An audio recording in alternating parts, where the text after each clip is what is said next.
let's just say upper thorax, a real easy way without a lot of effort is, I'm gonna reach over here and I'm just gonna go antecubital fossa to antecubital fossa. Woo! Lock those elbows in there, right?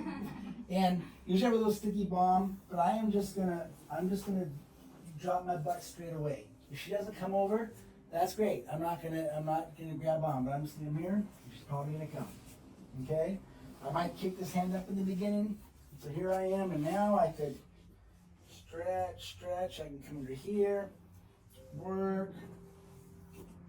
Right, come over. How we doing? Fabulous.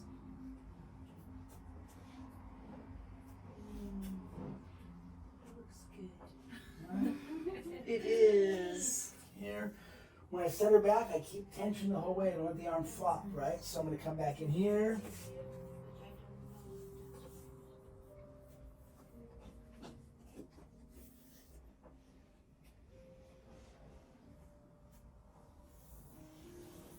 Set her down.